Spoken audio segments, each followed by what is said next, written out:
Bienvenidos todos a esta nueva edición de Palabra Viva en Vivo. Una vez más presentándole el tópico a nuestra audiencia para esta nueva edición. Vuestros servidores en el Señor Jesucristo, Gio, y mi padre, Jesús Martínez. Shalom, saludos, bendiciones para todos. Aquí estamos, como explicaba Gio, listos, dispuestos a compartir con ustedes la palabra del Señor. Y lo que le pedimos a la querida audiencia es que abran el corazón para recibir la instrucción del Señor. Absolutamente. Queremos hablar acerca de lo que la Biblia nos dice acerca de retener las palabras. Ahora, hemos visto algo que ha sucedido donde los cristianos desafortunadamente se han acoplado con el mundo en sentir de la siguiente manera. No necesariamente necesitamos observar, reconocer ni vivir celosamente, especialmente por aquello que nos define a nosotros como creyentes y también nos distingue del mundo. Bueno, Gio, lo que usted le acaba de decir es casi medio sandés. Y yo le preguntaría a usted por qué. Y usted me diría, bueno, porque si el cristiano se distingue del mundo, ¿cómo usted va a decir de que el cristiano adopta cierto pensamiento? Pero ahí está el problema. La Biblia nos dice claramente que nosotros debemos de retener la doctrina que se nos ha enseñado. Recuerde, por ejemplo, Judas, no el Iscariote, sino el hermano de Jesús, dice en su única epístola, único capítulo, en ese escrito de que nosotros debemos de retener la sana doctrina entregada una vez y para siempre, dada a los santos. Y Pablo, en esencia, usa esa misma frase a los Gálatas, a los Corintios, casi en todas las epístolas que Pablo escribe que tenemos con nosotros en la Biblia. Él habla acerca de retener, específicamente retener la sana doctrina. Ahora, cuando hablamos acerca de esta retención, acerca de preservar, es otra palabra que se puede usar, esta doctrina que se nos ha entregado a nosotros, también tenemos que tener en mente esto de celosamente guardar las palabras en particular que se usan para describir lo que son los pormenores de la fe cristiana.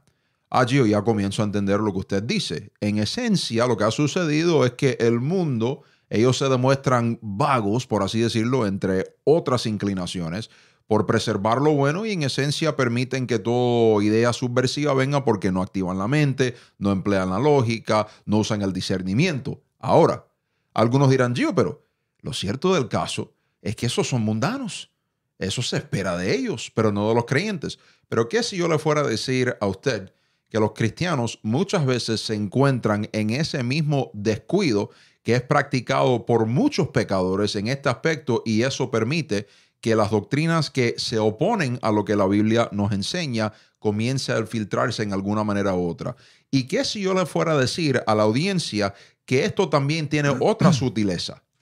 El proponer nuevas palabras que tienen la siguiente idea: reemplazar, displazar el entendimiento bíblico, la revelación bíblica que Dios nos da a través de su palabra acerca de Él, acerca de nosotros, acerca del pecado, acerca de la salvación, acerca de todo esto, simplemente a través de el proponer nuevas palabras que reemplazan el entendimiento bíblico de absolutamente todo. Bueno, ya cuando algunos dirán, si ya estamos hablando de eso en particular, creo que entonces que el tópico amerita que le entreguemos más consideración. Pienso que esta es una generación, que no presta atención, porque el mundano arremete contra el celo. Oprah Winfrey arremete muchísimo contra el celo. ¿Cómo es posible que los cristianos hablen de un Dios celoso? Y luego usted mira que están arremetiendo contra el celo, y no estamos hablando ahora del celo romántico, sino ser celoso de las cosas. Usted mira que arremeten contra aquello, pero ellos son celosos de la corrupción y la defienden a capa y espada. Luego, si alguien dice, bueno, pero una cosa es retener la sana doctrina y otra cosa es retener palabras, ¿y cómo se explica y se retiene la sana doctrina si no se retienen las palabras? Y si usted se pone en, vamos a decir, los zapatos de Satanás, ¿cómo usted corrompe la doctrina que la iglesia es ordenada a conservarla, a preservarla, sino comenzando por lo más elemental? Déjame cambiar ciertas palabras, porque las palabras pueden tener diferentes definiciones, y de repente, aunque cree que estás reteniendo la sana doctrina por cuanto ya se ha llevado a cabo un intercambio de palabras, ya no estás reteniendo sana doctrina, sino que estás abrazado de cosas que son mundanas, y luego por encima de aquello, como explicaba, dice, pero ¿cómo es posible que el mundo entre en la iglesia? ¿No has leído lo que Jesús habló del trigo y la cizaña? Estas cosas son básicas. Sí. Y resulta que nos vemos obligados a tratarlas una y otra vez porque esta generación de cristianos, en vez de escudriñar y afianzarse en la palabra del Señor, está haciendo algo tan peligroso, es siguiendo a los hombres, siguiendo las cosas que son populares, y no quiero abrir ese tema porque no es para esta edición, y de esta manera te roban las cosas que son verdaderamente valiosas, entre ellas la doctrina que nos establece en un discipulado que nos lleva a buscar la medida y la estatura de Jesucristo. Me alegra que menciones todo esto porque si usted lo piensa bien, Dios no hace las cosas por demás. Dios no es descuidado. Dios hace todo con absoluta y perfecta intención. Esto incluye las palabras que Él usa para comunicarnos a nosotros la verdad que nosotros necesitamos para poder obtener salvación en Cristo Jesús. Entonces, el cristiano nunca debe de tener una actitud donde en esencia dice lo siguiente: bueno, yo creo que yo me puedo descuidar de celosamente guardar esto, aquello, lo otro, inclusive esto de las palabras, porque al fin y al cabo ya Dios ha hecho toda la obra, yo soy salvo, estas cosas ya son pasadas. Es en ese momento de descuido donde el enemigo dice: mira, lo tengo cogido, porque en esencia está ignorando los estratagemas, las maquinaciones que tengo para tratar de arremeter contra él y hacerlo tropezar. Es la realidad del asunto. Bueno, fíjate que en esta generación no se habla de pecado, la gente no peca, la gente tiene enfermedad. Exacto. Entonces, si tú no tienes pecado o enfermedad, tú necesitas un médico, no un salvador. Exacto. Y así con esa astucia trabaja Satanás. Recuerden que Pablo explicó que se presenta, se hace pasar por ángel de luz, y sus ministros, o sea, los que le sirven a él y están infiltrados, se presentan como ministros de justicia. A mí me parece bastante curioso que este tópico no es algo que muchas iglesias consideran, porque aún vemos que esta táctica es empleada, esto de manipular las palabras y sus definiciones, lo vemos desde el Génesis. Bueno, alguno dirá, usted va a tener que comprobar eso. Déjeme hacerle una pregunta. Cuando Satanás se acerca en la forma de esta serpiente a Eva, ¿usted nota las palabras que él usa para tentar a Eva o que Dios ha dicho? En ese momento lo que Eva tenía que haberle dicho a Satanás es: sí, Dios lo ha dicho, y por ende, como Dios lo dijo, esa es la palabra y hay que seguirlo. No, entretuvo, por así decirlo, las palabras que Satanás le estaba usando. Y nótese cómo Satanás usó estas palabras para manipular la mente, el corazón de Eva, y eventualmente eso también llegó a la caída porque Adán participó en ese pecado. Entonces, esta trampa nosotros lo vemos desde el Génesis.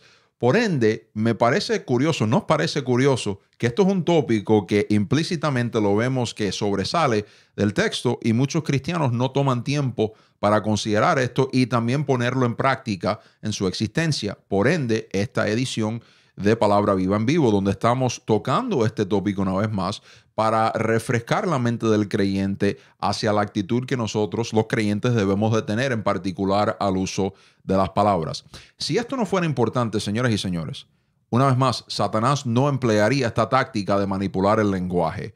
No solamente eso, sus jueces no emplearían esa misma táctica sobre el respecto. A ver, vamos a hablar acerca de algunos de los ejemplos que estamos viendo hoy, muy vívidos, dicho sea de paso, entre nosotros, para ver si podemos hacer sobresalir esto más a nuestra audiencia.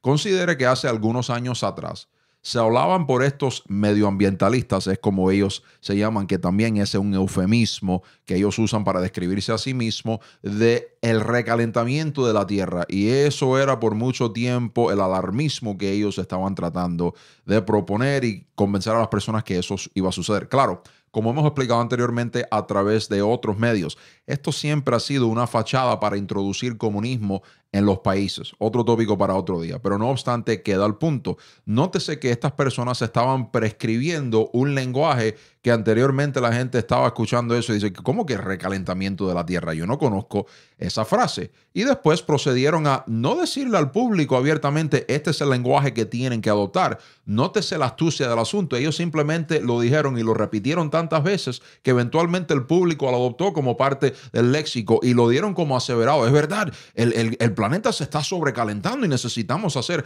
algo sobre el respecto. Cuando muchas personas comenzaron a enterarse que esa en verdad no era la verdadera intención detrás de la religión del clima, sino tenían otras intenciones, este grupo dijo: tenemos que cambiar el lenguaje.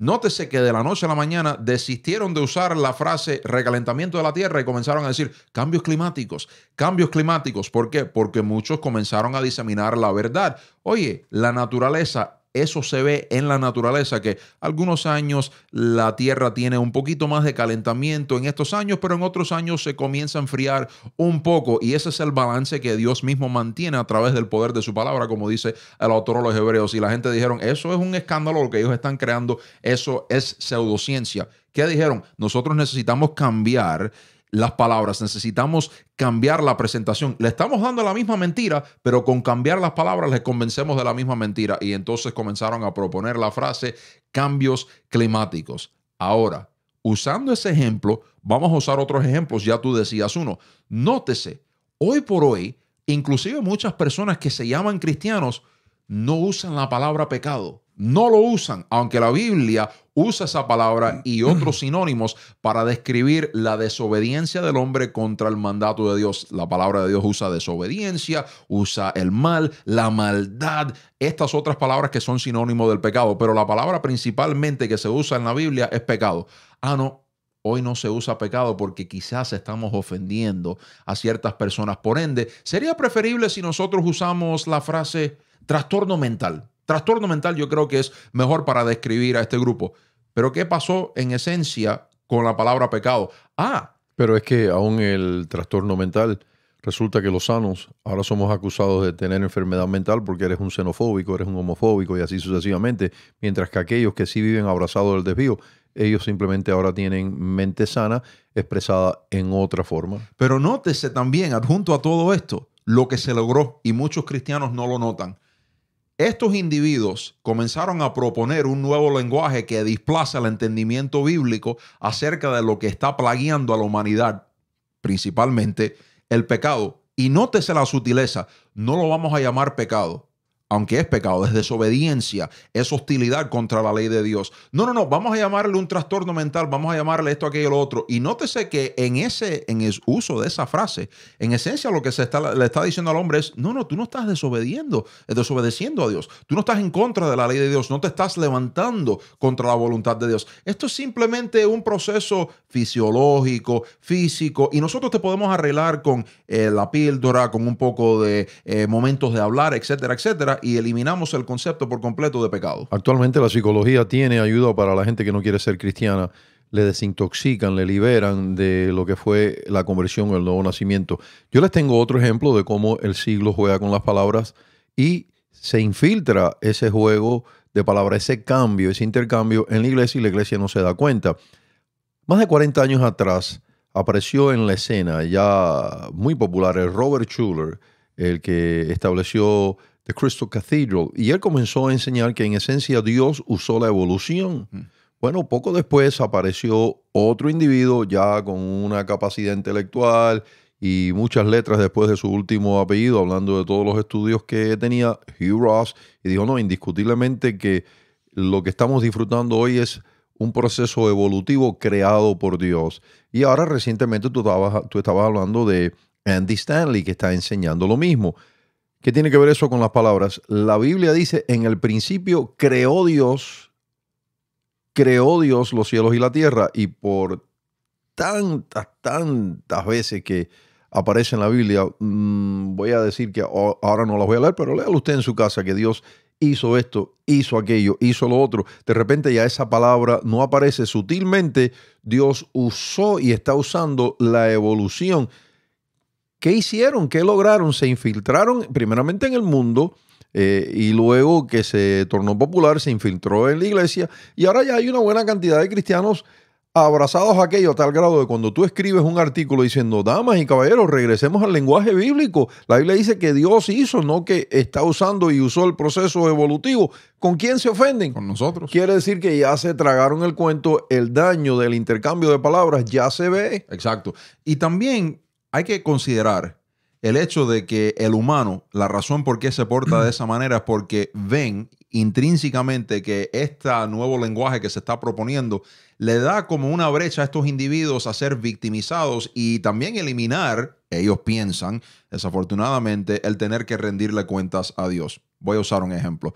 Hoy por hoy, se habla mucho acerca de las personas que son víctimas de este grupo étnico, este otro grupo que es víctima por la patriarquía, este otro grupo que ha sido oprimido por su sexualidad. Usted sabe todos estos desvíos que están sucediendo en la sociedad hoy por hoy que se distancian del plan de Dios. Una de las cosas que usted constantemente escucha por parte de estas personas es el lenguaje que ellos describen de sí mismo. Y cuando uno nota el por qué usa ese lenguaje, ellos como que se gozan en el uso de estas palabras para describirse a sí mismo como víctima.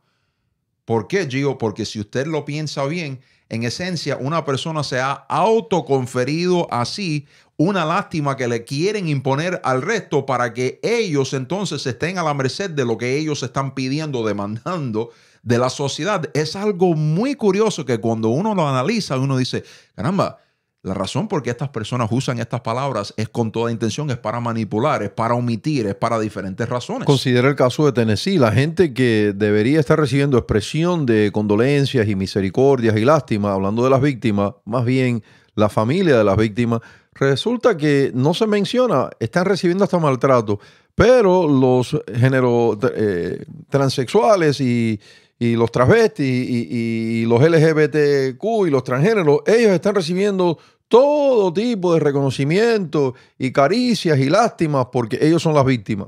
¿Cómo es posible que el tirador en todos los demás casos es el agresor, el malvado, y aquí es la víctima? Exacto. Por el punto que estás presentando, que es muy bueno. Esa es una mentalidad que conviene porque por diferentes razones no hay que rendirle cuenta a Dios. La gente me tiene lástima, me abraza, y de esta manera promulgan e instalan el error en muchísimos. Aquí tenemos algunos otros ejemplos para seguir. Ya yo creo que hemos dado más que suficiente evidencia, pero seguimos amontonándola porque una vez más la verdad está del lado de lo que Dios dice y no de lo que estas personas que pretenden proponer estas cosas quieren hacer, manipular, omitir, etcétera.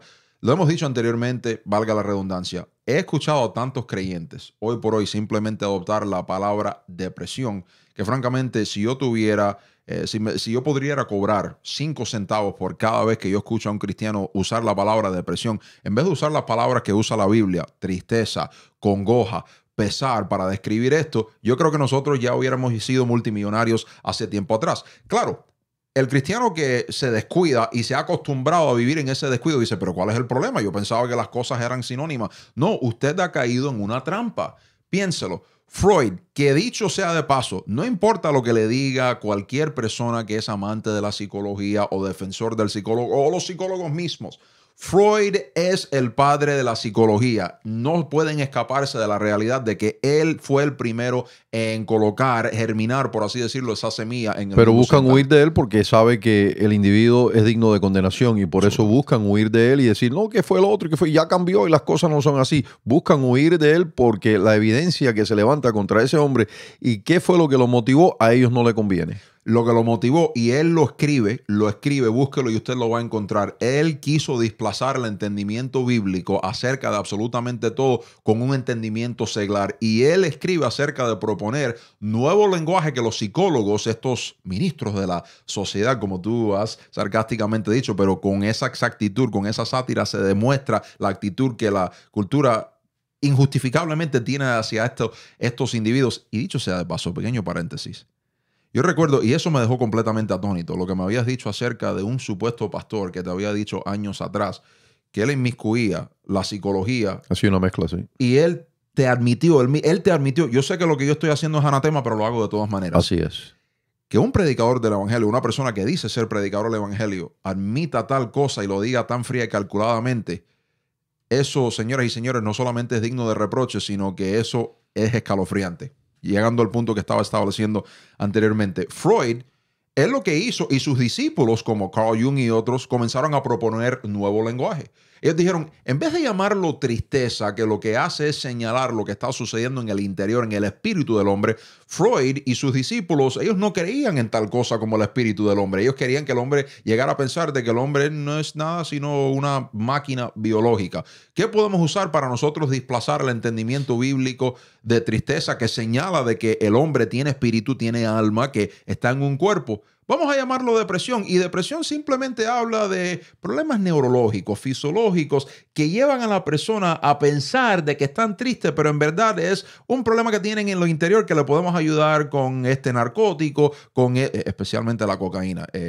Freud le gustaba mucho le la gustó cocaína. muchísimo la cocaína. No, y luego entra en la explicación de la palabra, está en una depresión, en un lugar que está bajo, como que está hundido. Pero nosotros a través de conversaciones, y si no es con conversaciones, con algún fármaco, te sacamos de ese lugar deprimido, está oprimido, está bajo, y te ponemos una vez más ahí en línea con todo lo demás que está plano. Todo eso es, sí, un intento que ha logrado bastante éxito, qué pena tener que decir esto, en levantarse contra Dios y que la gente siga aquello. Y la gente, aquí está el problema, lo vamos a enfatizar una vez más, porque esto estamos buscando manera práctica de implementar esto. Es el uso del lenguaje. Yo siempre le recuerdo a la audiencia esto. Yo sé que las personas se cansan de mí decirlo, pero hace algunos años atrás hablabas acerca de este mismo fenómeno conocido como la prescripción y el proscripción del lenguaje. Es la táctica que usan. Por eso Dios usa palabras particulares para describir la comunicación que Él quiere que nosotros lleguemos a entender. Señoras y señores, piénselo. La aceptación, la estandarización, si podríamos usar esa palabra, del lenguaje es absolutamente imperativo. Voy a usar un ejemplo para que esto se haga vívido en la mente de la audiencia. Yo recuerdo escuchar hace algún tiempo atrás a un músico bastante distinguido. El individuo es un virtuoso, indiscutiblemente que es un virtuoso. Él dice que cuando él fue al colegio durante sus años formativos en la música, específicamente a la Universidad de Berkeley, que dicho sea de paso, cualquier persona que sabe algo de música dice, oye, Berkeley es considerado una de las universidades más prestigiosas en el mundo de la música profesional de todo el mundo. Pero aún así, él comienza a criticar la Berkeley de la modernidad. ¿Por qué? Porque él dice que lo que comenzaron a hacer es que comenzaron a especializar las enseñanzas porque sabían que podían así ganar más dinero de los estudiantes y ya no estaban enseñando lo que estaban enseñando anteriormente.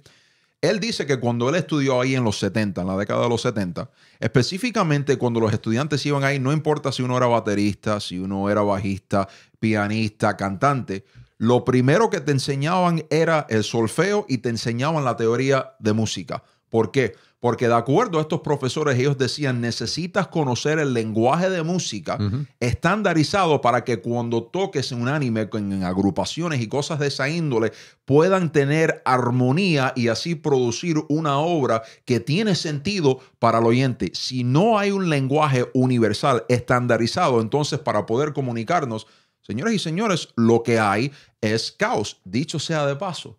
Hay personas en el mundo de la música que han dicho, yo creo que nosotros podemos imponer un nuevo lenguaje de la música y lo que ellos producen, ellos le llaman eso arte y usted escucha eso y usted dice, eso es lo que me está dando un dolor de cabeza porque hay una disonancia que lo que hace es en esencia traer, yo no sé, ruido en esencia al espíritu versus las personas que entienden esto de tener un lenguaje universal que tiene el lenguaje que lo que hace es traer las cosas en común y lo que trae también es orden.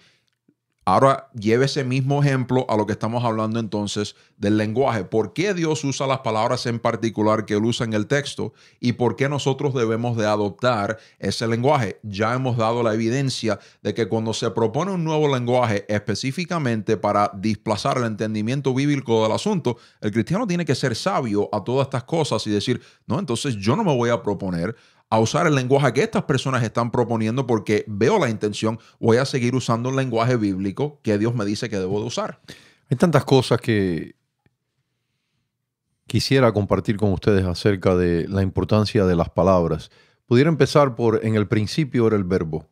Si esa parte del Nuevo Testamento, de la introducción del libro de Juan, ya no le lleva a hacer una pausa, entonces, fíjese, se me hace hasta difícil animarle a seguir escuchando el tema porque ya con esa expresión es para que uno diga, evidentemente esto del verbo, la palabra, es importante. Pero de cualquier manera, vamos a seguir el tema. Hay una corriente de instrucción que algunos predicadores dicen, esta es la forma, este es el método que se tiene que usar en el púlpito cristiano. Y ellos le llaman exégesis. Y la idea es enseñar verso sobre verso, capítulo tras capítulo y así sucesivamente. Pero yo le pregunto a mi amigo, a mi amiga, ¿Piensa usted que por el hecho de que alguien sigue ese esquema, está siguiendo la fidelidad de lo que está escrito? Porque la última vez que yo le eché un vistazo, teníamos ya por encima de 26 diferentes versiones de la Biblia. Quiere decir que están haciendo con las palabras como le conviene y todo es con la idea de ayudarnos a entender. Además, la gente que dice no enseñes usando temas, sino enseña de manera exegética, yo le pregunto, ¿enseñó Cristo así? Porque Cristo nunca dijo, hoy vamos a comenzar el libro de Deuteronomio. Y una vez que hayamos concluido el libro de... No. Cristo trató temas y lo trató de una manera tan directa y de una manera tan clara que los que le escucharon dijeron, wow, este no es como los fariseos, este enseña con autoridad. ¿Qué estoy diciendo? Que lo que Gio acabó de decir anteriormente no es importante. Todo lo contrario, estoy secundando lo que él ha dicho.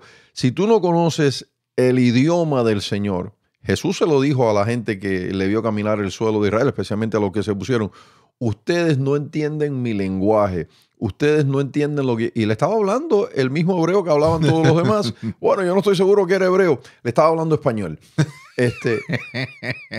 Le estaba hablando con claridad y ellos no entendían. ¿Por qué? Porque la gente que cae en seguir los patrones de discusión, los léxicos populares, en un momento dado ya se desentienden del lenguaje divino y en el por qué Dios escoge palabras específicas para comunicar ciertas verdades y dice, eso no lo toquen, tiene propósito, como ya hemos mencionado con el asunto de Dios es el hacedor, la palabra pecado. Así que son tantas las cosas que se reúnen, tienen órbita alrededor de este tema, que francamente le digo, pudiéramos pasar horas en esto, pero usted tiene que mostrarse celoso de lo que está escrito. Y en una generación que tiene tantas versiones de la Biblia, usted haría bien en conseguirse un diccionario que tenga las palabras en griego y que tenga las palabras en español, greco-hispano, y comience a estudiar su Biblia así, porque si se ancla en las diferentes versiones,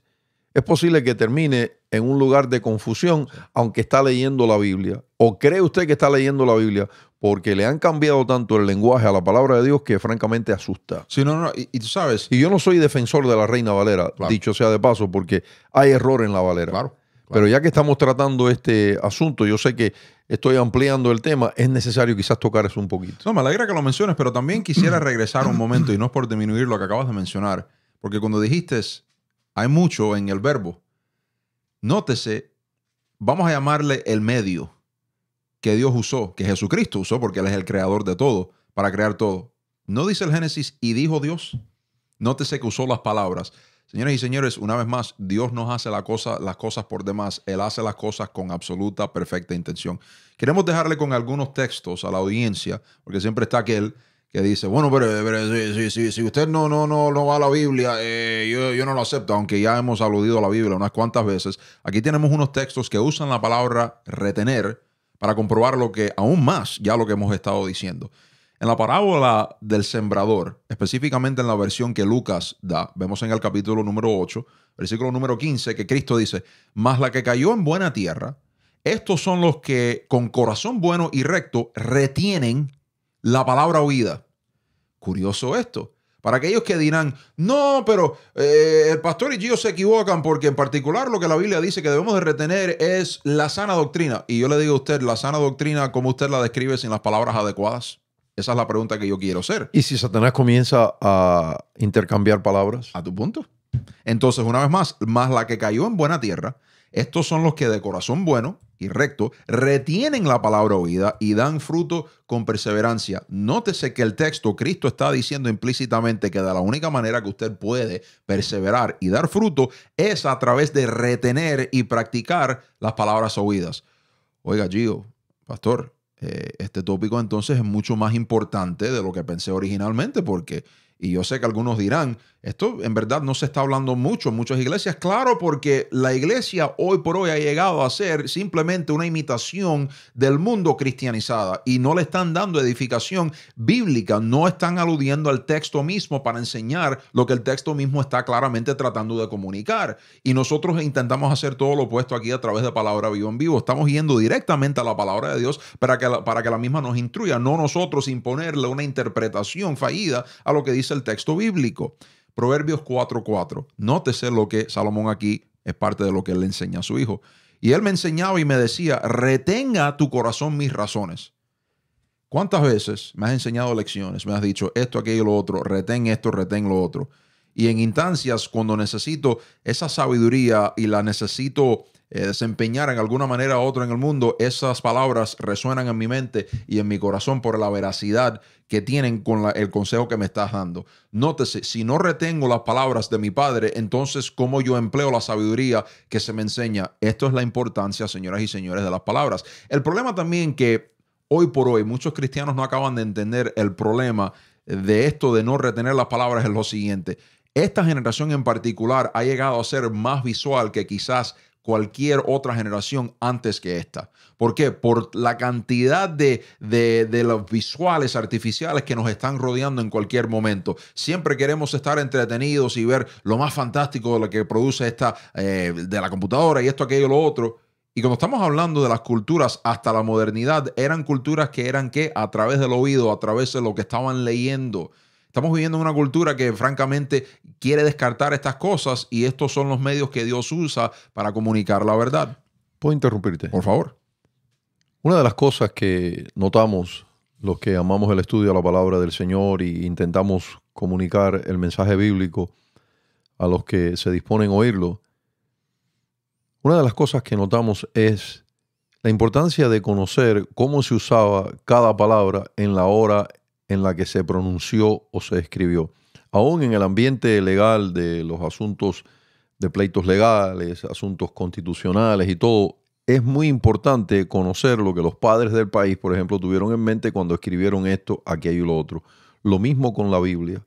Si usted se dedica a oír al predicador moderno, usted se da cuenta que jamás alude, jamás le regresa a el porqué de aquella palabra, cómo se usaba, no le habla de la etimología de la palabra. ¿Por qué? Porque no le conviene.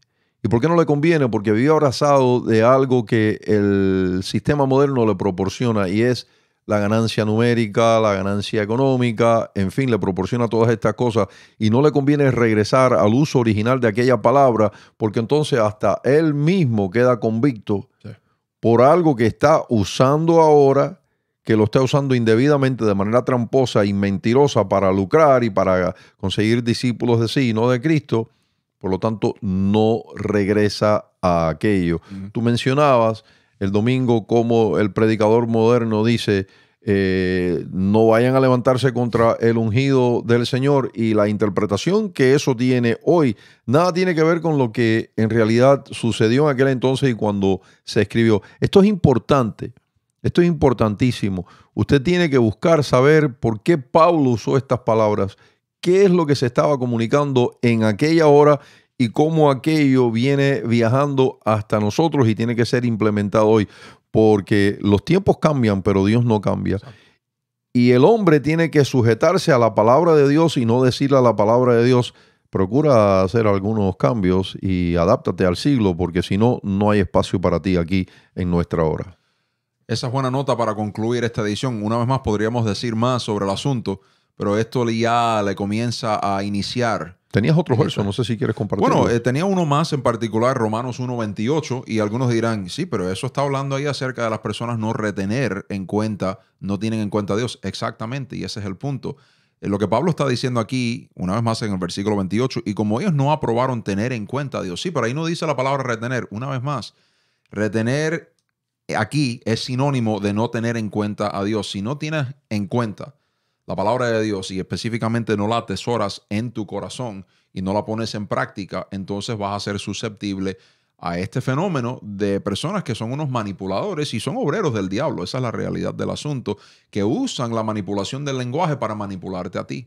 Por eso necesitas el ancla de la palabra de Dios, usando esas mismas palabras para que te guíen y no permitiéndole a estos charlatanes, a estos demagogos, a estos obreros del mal, a seguir cambiando el lenguaje consistentemente, porque es como entonces llegan a manipularte. Estamos viendo este fenómeno en el mundo y claro, los mundanos están atónitos porque no saben qué hacer con la situación, porque ellos no entienden el estratagema, pero el cristiano se le da el manual dejándole saber, oye, este es el estratagema que usa el diablo, no caigas en la trampa.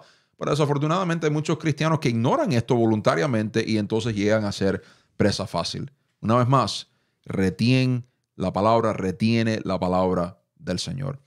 Yo creo que ese es un buen punto para concluir esta edición de Palabra Viva en Vivo. Le queremos dar gracias a nuestra audiencia una vez más por la atención prestada. No nos despedimos sin antes recordarle a la audiencia que necesitamos vuestro apoyo. Es a través del patrocinaje de nuestra audiencia que podemos continuar ofreciendo este contenido que edifica, informa a través de la sana doctrina. Si piensa que esto es digno del apoyo económico, le pedimos encarecidamente que pulse el enlace que queda por debajo de la presentación de video. Siga las instrucciones. Estamos usando actualmente los servicios de PayPal. Es muy fácil donar. Una vez más, pulse el enlace, siga las instrucciones. De esta manera nos ayudarán. De antemano queremos darle gracias a nuestra audiencia por la atención prestada y por la ayuda económica. Eso es todo por ahora. Una vez más, gracias a nuestra audiencia. Hasta la próxima. Por Jesús Martínez, este ha sido Gio. Nos despedimos de ustedes diciéndoles que la verdad de Dios continúe reinando en vuestros corazones.